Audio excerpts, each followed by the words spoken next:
अस्सलामुअलैकुम। आज ही हम बकरा ईद स्पेशल में बीफ कोरमा की बहुत ही खास और बहुत ही स्पेशल रेसिपी लेकर आए हैं। वैसे भी ईद का पहला दिन हो, दूसरा दिन हो, बीफ कोरमा सब खाना बहुत पसंद करते हैं। तो आज मैं आपको बताऊंगी कि इसमें हम कौन से मसाले डालेंगे, हम कटिंग कैसे करेंगे और इसमें ग्रेवी कैसे बनेगी। तो चलिए जी देख लेते हैं हम ये स्पेशल बीफ कोरमा किस तरह बनाने वाले। रेसिपी अच्छी लगी तो लाइक शेयर जरूर कीजिएगा। बहुत ही स्पेशल, बहुत ही अमेजिंग बीफ कोरमा बनाने के लिए सबसे पहले हमने ये लिया है 1 किलो बीफ। अब हम आपको बताएंगे कि हम इसकी कटिंग कैसे करेंगे। कटिंग करने से पहले आप अच्छे तरीके से एक बार धो लीजिएगा। सबसे पहले हम इस तरीके से लंबाई में कटिंग करेंगे और इस तरह हम छोटे छोटे क्यूब्स में कट कर लेंगे। बीफ कोरमा के लिए इस तरीके से छोटी बोटी रखी जाती है जो खाने में और देखने में अच्छी लगती है, तो इसलिए आप कटिंग इस तरीके से कीजिएगा। हम इसमें हड्डी वगैरह नहीं ऐड कर रहे हैं, हम बिल्कुल बोटी ये यूज कर रहे हैं। अगर आप हड्डी भी यूज करें तो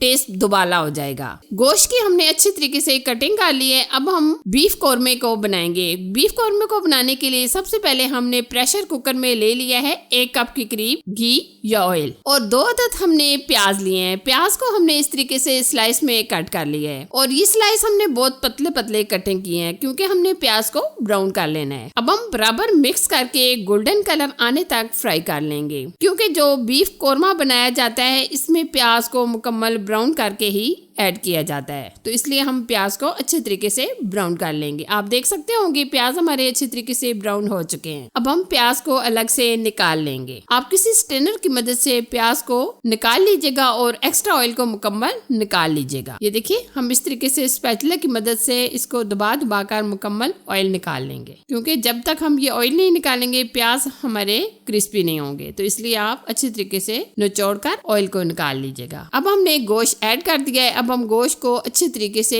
भून लेंगे तकरीबन 3 से 4 मिनट। 3 से 4 मिनट पकाने के बाद अब हम इसमें ऐड कर देंगे 2 चम्मच के करीब लहसुन अदरक का पेस्ट। सबसे मेन चीज तो होती ही है लहसुन अदरक का पेस्ट। इससे गोश्त की स्मेल भी खत्म हो जाती है और टेस्ट भी बढ़ जाता है, तो इसलिए आप 2 चम्मच डाल दीजिएगा। साथ में हम इसमें ऐड कर देंगे 3 अदद टमाटर जो हमने इस तरीके से छोटे छोटे कटिंग कर लिए हैं और टमाटरों का हमने छिलका रिमूव कर लिया था। अगर आप छिलका रिमूव नहीं भी करना चाहते तो आप पेस्ट वगैरह बना लें। अब हम इसमें ऐड कर देंगे 2 अदद मोटी इलायची, 1 टुकड़ा जायफल, 2 से 3 लौंग और 2 स्टिक हमने दालचीनी ऐड कर दी है। अच्छा जी, अब आ जाती है बारी स्पाइसेस ऐड करने की। स्पाइसेस में हम डाल देंगे 1 चम्मच के करीब हम इसमें धनिया पाउडर डालेंगे, आधा चम्मच कश्मीरी लाल मिर्च, 1 चम्मच सुर्ख लाल मिर्च का पाउडर, आधा ही चम्मच हल्दी पाउडर ऐड कर देंगे, हस्बे जायका हस्बे टेस्ट आधा चम्मच नमक ऐड करेंगे, 1 चम्मच के करीब कोरमा मसाला। ये अगर आपके पास है तो डाल दें, अगर नहीं है तो स्किप भी कर सकते हैं। अच्छा जी, स्पाइसेस डालने के बाद हम अच्छी तरीके से बुनाई करेंगे जब तक ऑयल सेपरेट नहीं हो जाता,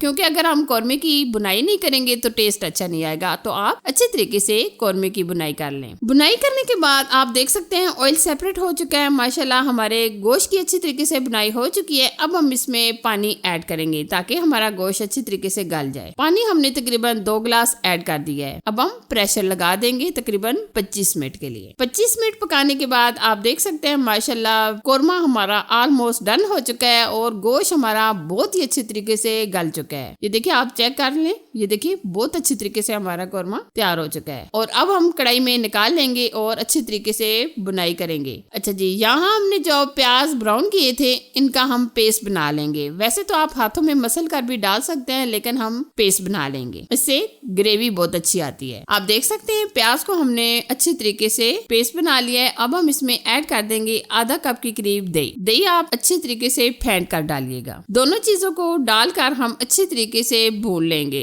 और यहाँ मैं आपको बताना चाहूंगी कि आप जब दही वगैरह शामिल किया करें तो फ्लेम थोड़ी सी स्लो कर दिया करें या तो बंद कर दिया करें, क्योंकि अगर हम गर्म घी में ऐड करेंगे दही तो दही हमारा फट सकता है, तो इसलिए आप फ्लेम स्लो कर दीजिएगा। अब हम इतनी बुनाई करेंगे जब तक मुकम्मल ऑयल सेपरेट नहीं हो जाता। आप देख सकते हैं बुनाई करने के बाद ऑयल सेपरेट हो चुका है। अब हम इसमें ऐड कर देंगे हरी मिर्चें। तकरीबन हमने 4 से 5 हरी मिर्ची ली हैं। हरी मिर्चों को हमने कुछ कटिंग किया है और कुछ हमने साबुत डाल दी है। ये देखिए आप देख सकते होंगे कि माशाल्लाह कितना प्यारा कलर आया हमारे बीफ कोरमे का और कितना परफेक्ट ये तैयार हुआ है। अगर आप इस स्टेज में थोड़ा बहुत पानी भी अगर ऐड करना चाहें ग्रेवी ग्रेवी बनाना चाहे तो डाल सकते हैं, लेकिन हम इस तरीके से ही रखेंगे। ये देखिए, आप देख सकते हैं कितनी अच्छी ग्रेवी आई है। ये देखिए जी, बहुत ही खास, बहुत ही स्पेशल बीफ कोरमा हमारा बनकर तैयार हो चुका है। यकीनन ये सिंपल सी रेसिपी आपको बहुत पसंद आई होगी। अगर आपको पसंद आए तो प्लीज इसे लाइक कीजिए, शेयर कीजिए और चैनल पर नए हैं तो चैनल को सब्सक्राइब कीजिए। साथ ही बेल आइकन को भी प्रेस कर दीजिएगा ताकि मैं इसी तरह अच्छी अच्छी और नई नई रेसिपी आप लोगों के साथ शेयर करती रहूँ। Thanks for watching. Allah Hafiz.